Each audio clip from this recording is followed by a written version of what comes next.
Morning, Doc. Hi. You guys are, Yeah, the jury's over there, so they gotta keep us awake. all right. You ready, Kevin? I'm ready. All right, we'll go on the record in Mr. Mayers' case. He is not present. Mr. Tacopina, do you waive, Yes. do you waive your client's presence for Yes, I spoke. legal purposes? Yes, All right, two issues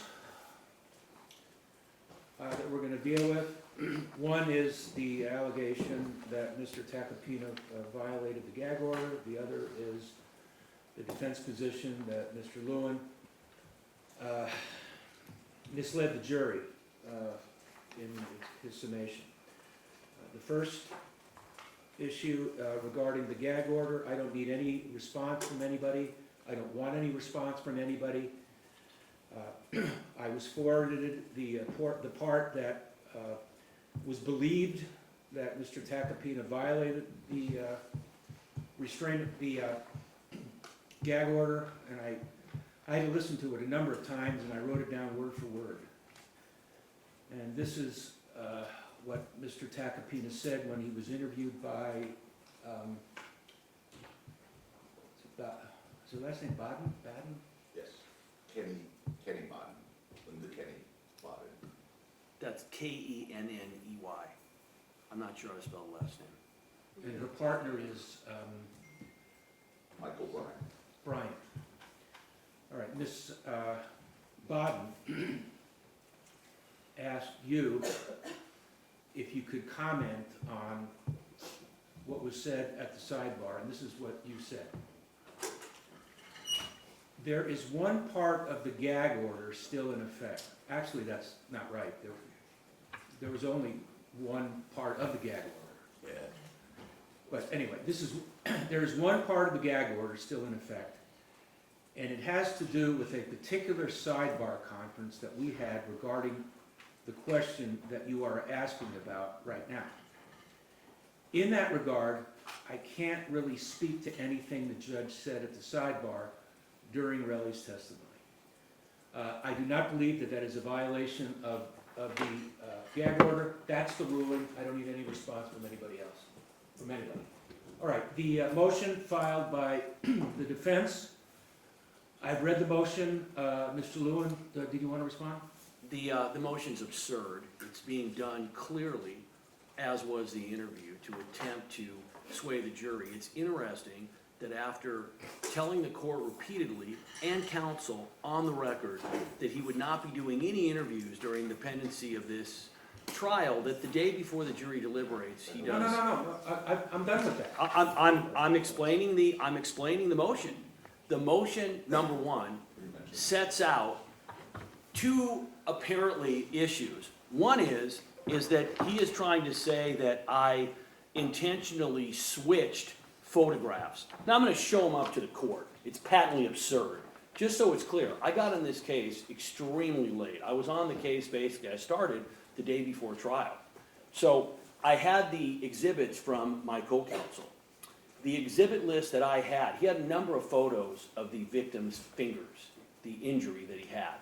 The exhibit that I had and that I used in closing, although it was on his exhibit list that he gave me, it's not the photo that he used. But just so it's clear, Mr. President, just so it's clear, both photos, this is the correct exhibit, as the court is aware, and this exhibit basically shows the injury to the What finger. exhibit was that? This is People's 17. I used a photo which also shows his hand with the injuries, thinking that was the exhibit that was used. As the court is aware, does the court need me to come up to the court to examine them or not? No, They're showing the same thing. There's absolutely no prejudice. It's absurd. and I know that was corrected immediately. Yes. Regarding the second issue, let me be clear about this. We admitted People's 15. I had no part in gathering those videos. I got them from my co-counsel. Both parties, both the defense and the people, slowed down their respective exhibits during closing argument. I said on the record, I am playing this at half speed. When you slow down a video, it slows down how it is played. It does not change how the video is presented. But I want to add something else. Both Mr. Proseccutor and I have been extremely clear from the start. It is not when the particular gunshot was fired. What is important is, and this is demonstrated on the video, is that the cause of the incident was not the victim attacking ASAP Ills. It was the defendant pulling out his firearm. That is what prompts, when he pulls out the firearm, that is what prompts the victim to try to hide behind Ills. So the idea that somehow I slowed down or changed the video is absurd. I don't even have the capability to do it. What I did is exactly what I said. I played it at a reduced speed, which, by the way, before I did my argument, counsel got up on the other side and he said, I'm going to play this at slow speed, his exhibit. Now, if we go back one step, the defense had an issue, apparently, with the surveillance videos that Mr. Proslemek gave them well in advance of this case. After the conclusion of our case, and actually at the end of their case, they actually moved the court, if the court can recall, because they wanted to put in a different video. The court allowed that video in. That video is evidence, our video is evidence. I would finally add that what is said in closing argument is not evidence in the case. What is said in closing argument is argument. The exhibits speak for themselves. And finally, because it needs to be addressed, counsel is apparently in discussions with a couple of lawyers on 2 murder cases, which I won, where that appellate lawyer is involved in both of them. And he has basically attempted to tarnish my well-deserved 30-year reputation, which the court has commented on repeatedly. There has only been one time in this case where a court has found that there was any violation that was not inadvertent, and that did not occur with the people. So let's be clear. When they put in their motion, and there's no reason for it, Your Honor, they quote a Ninth Circuit opinion, which, by the way, was reversed, not for prosecutorial misconduct, it was reversed for instructional error. But I'm just going to add that Justice Hofstede, who is one of the most outstanding justices in the California court system, wrote the original opinion, found no error whatsoever. Neither did the Cal Supreme Court. Neither did the federal district court judge who looked at the case. And I will just add that in the very Ninth Circuit opinion that they cite, which was a 2-to-1 decision, if you go to the dissent makes clear in their dissent that, in fact, my argument about Joe Giarrusso and the fact that the victim in that case was alone at the time of the murder, the majority felt that because she had had dinner with him hours before the murder, that meant she was not alone that night. As the dissent made clear, and as the California Court of Appeal made clear, I was commenting on the fact that at the time she was murdered in the middle of the night, almost beheaded, she was by herself. Now, why that has any business in a motion they filed, you would have to ask them. But I find it extremely interesting that given the repeated discovery violations, which the court has found, given the leaks to the media, which, by the way, the individual who did the interview yesterday, who is apparently Mr. Tacopina's close friend and law school education partner, she is the one who reported an alleged conversation that originally occurred at sidebar. I find it rich that the defense makes these allegations. They are slanderous, they are not accurate, and I've got a 30-year reputation with this court and with my office, which I will stand by. And the minute the court finds that I've done anything unethical, I would like the court to say so. I'm going to add one last thing because it's important. The defense was upset because we ended up getting a report from ballistics that was inculpatory. It only would have helped us. As soon as we got it, we turned it over to them. We then made arrangements to get them the evidence, and in fact, we didn't end up doing testing at the court's order because of the timing. The defense was actually given more ability to test the evidence than we were, just because of the timing involved. The court found at the time that as soon as we were aware of information, we turned it over. The court is also aware of a second situation, which has not been made public, where we became aware of potential evidence, didn't know whether it would be exculpatory or inculpatory, and we alerted the court to that, and the court ended up making arrangements. Every single issue that we've had in this case regarding discovery, as soon as we find it, we present it to the defense. Finally, the issue with the alleged stipulation with Relli. As the court is aware, and as the court has stated on the record, everybody at the time believed that the stipulation, that the firing range was out of state. That was my understanding when it happened. As the court is aware, numerous times during this case, I offered to stipulate to assist the defense. Many times, as the court is aware, Mr. Tacopina would be standing up there, not knowing what his problem was, not knowing what the foundation was, not knowing how to introduce certain evidence. And I would say to him, he would look at me, what's wrong? And I would say, okay, Joe, here's what I can do, and I would stipulate. I made that offer to stipulate because everybody at the time believed that the firing range was in California.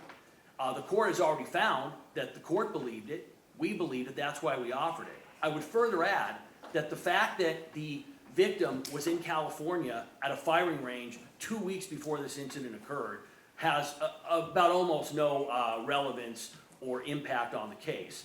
However, when aspersions are made that somehow that was kept from them, or that somehow we ended up asking for a stipulation in anything other than good faith, the court has already made its comments. I would request the court to, and I'm asking the court, if the court thinks that anything that Mr. Prosecutors and I have done has been a violation of discovery, has been unethical, I'd like the court to say so. The court has been very clear that that is not the court's belief.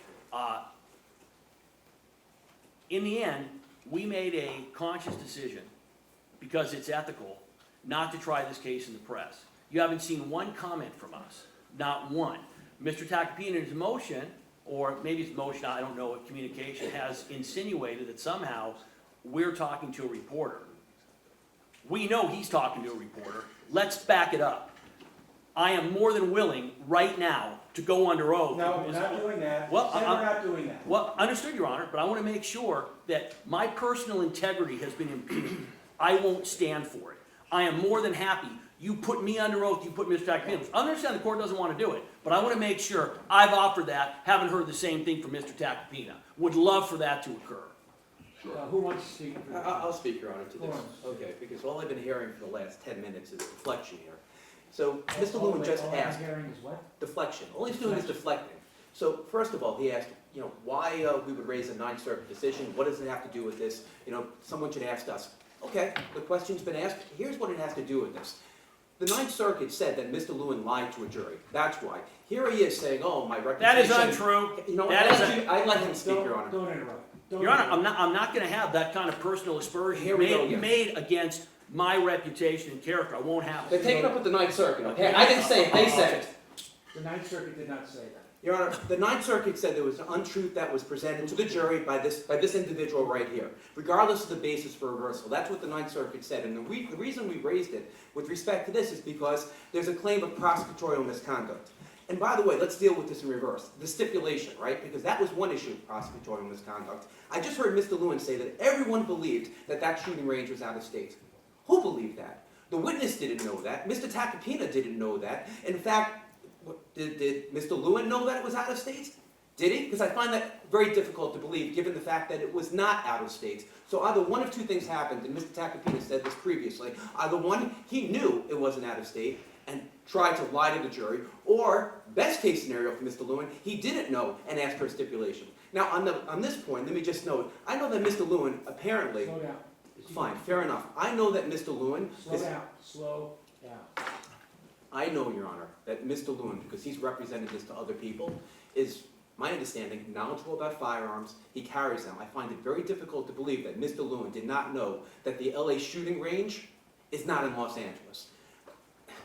So, when he's here trying to bolster his own reputation... I'm going to ask the counsel to not bring up anything personal about what I do or do not do when I'm outside of the office. Then- It is absolutely Fair inappropriate. comment, that's fair. Well, fair Your question. Honor, when this individual, Just Mr. Lewin. talk about your motion.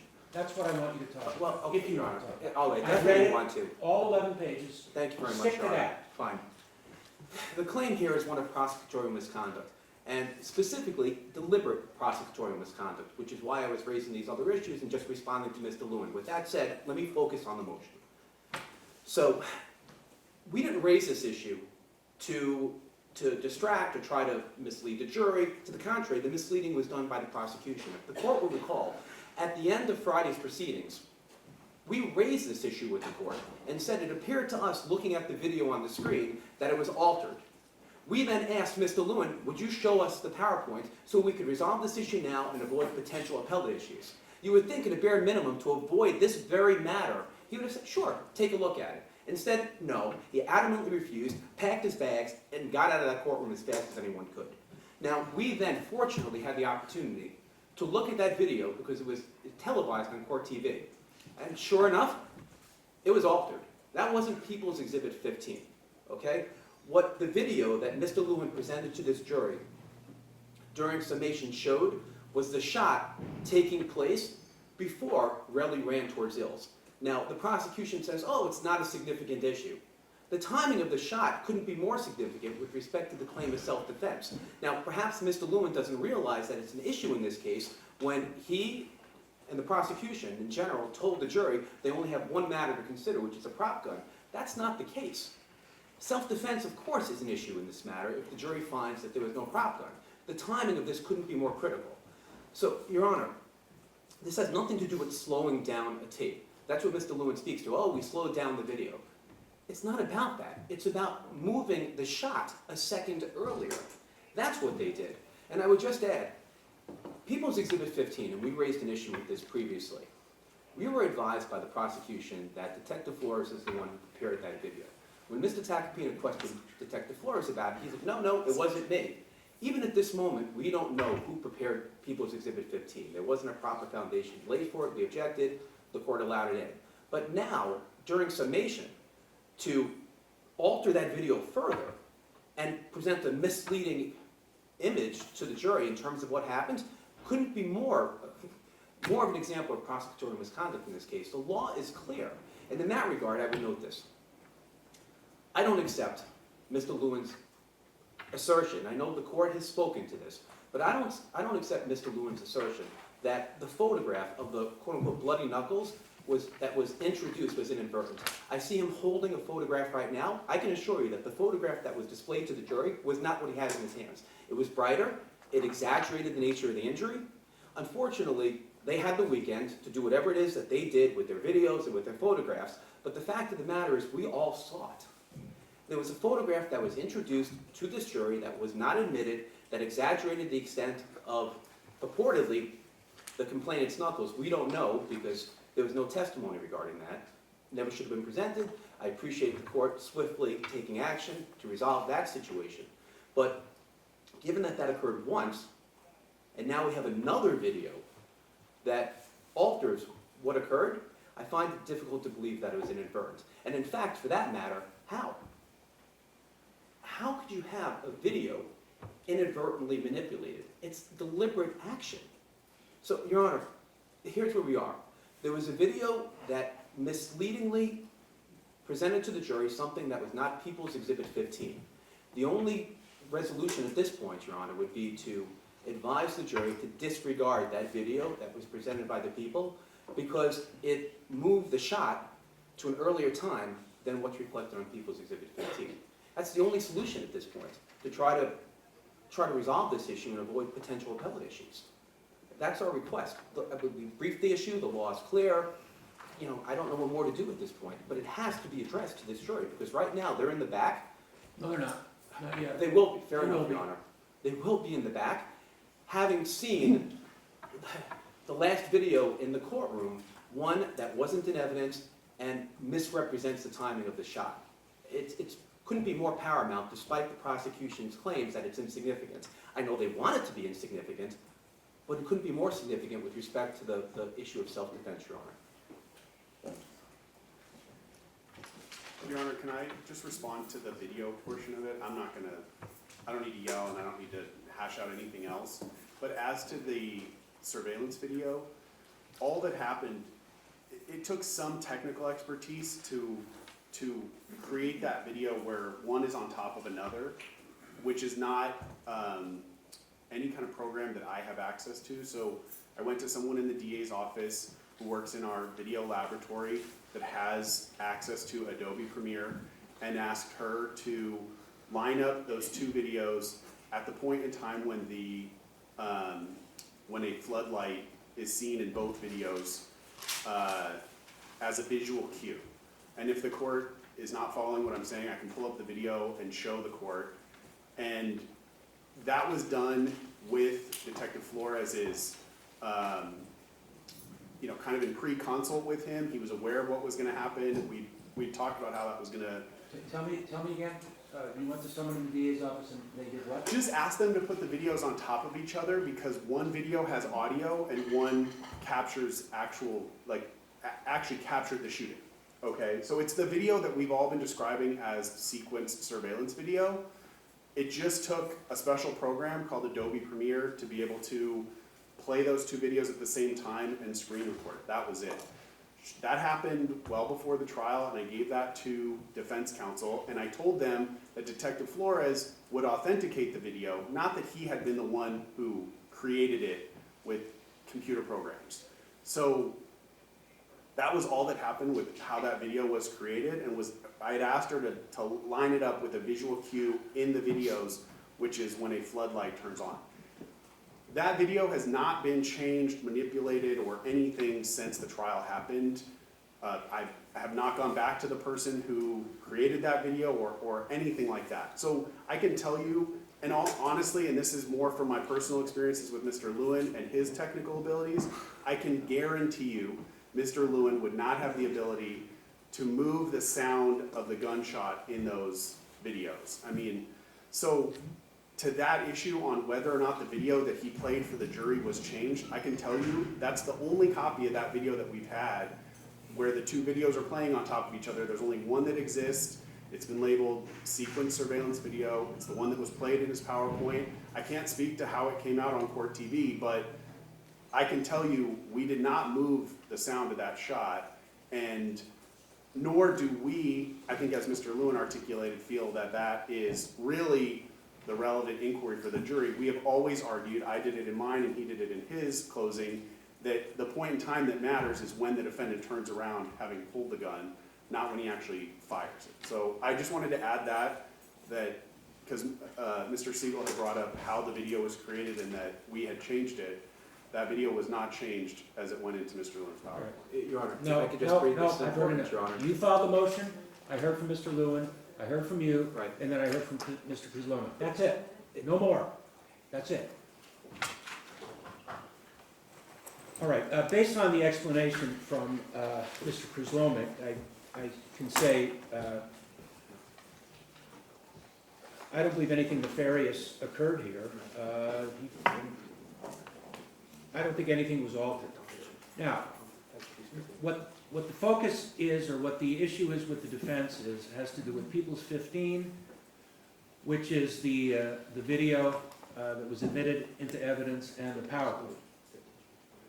People's 15, which the jury has, shows from the time elapsed from the second shot to Rocky coming in contact with 12E is 6.98 seconds.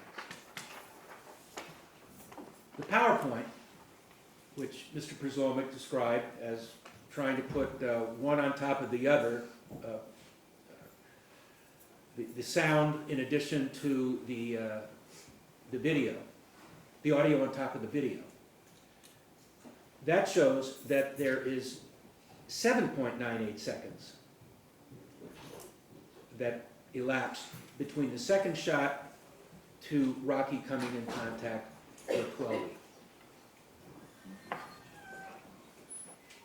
Do you really think, does anybody really think that by showing that video to the jury in final argument, that they would pick up that there was a 1 second difference between the PowerPoint and People's 15, that is virtually impossible. No human would be able to do that.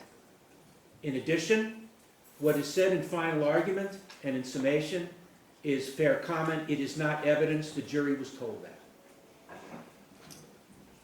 As to the hand photo, I don't agree with you, Mr. Siegel.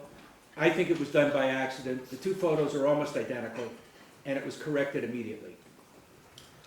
The defendant's motion for an order directing the people to preserve its closing argument PowerPoint with regard to prosecutorial misconduct is denied.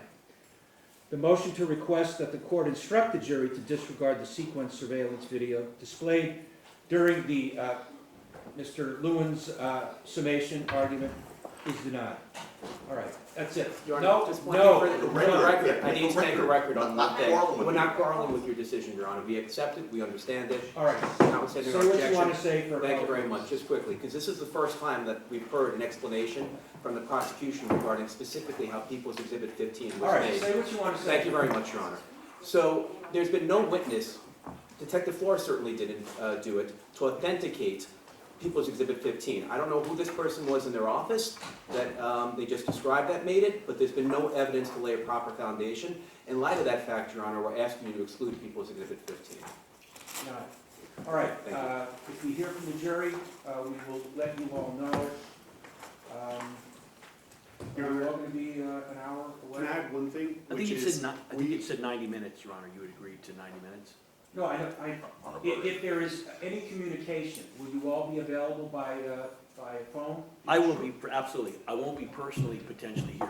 in All right, so 96 the only reason you'd have to come in is if there's a verdict or if the jury indicates that they are at impasse. Well, Your Honor, what about if there's a note requesting a readback and we have to sort of, We call you, yeah, and then how do we? and we'll talk about it. Usually, when a jury requests readback, they'll say, okay, we want witness Jones's testimony about X. Okay, What I do and what Kathy does is, we find out what the witness said about X on direct, cross, redirect, recross. Anything the witness said about X is provided.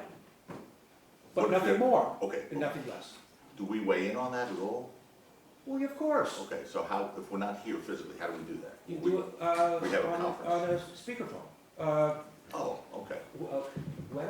I go back on WebEx if you want. Alex knows how to do it. So we, okay, so someone knows how to do it. So we don't have to be here to discuss No. the notes? No. Okay. That's the same with Your questions. Honor. If there's a question, they'll read us the question. Okay, We'll, amongst phone. ourselves, Alex generally will take a photo of try it to and send it figure to you. out if we agree on an answer, okay.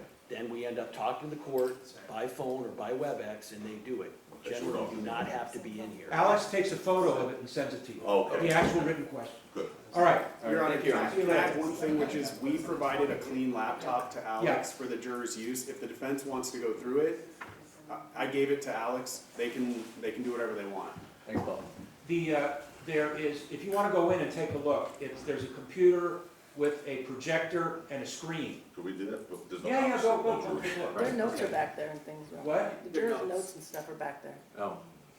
The jurors' Could books, Alex their walk in notes. with us? Just Yeah. Yes, Can I- yeah, they have Come it, in too? yes. So we give- Just go take a people look. say it, Okay. talk.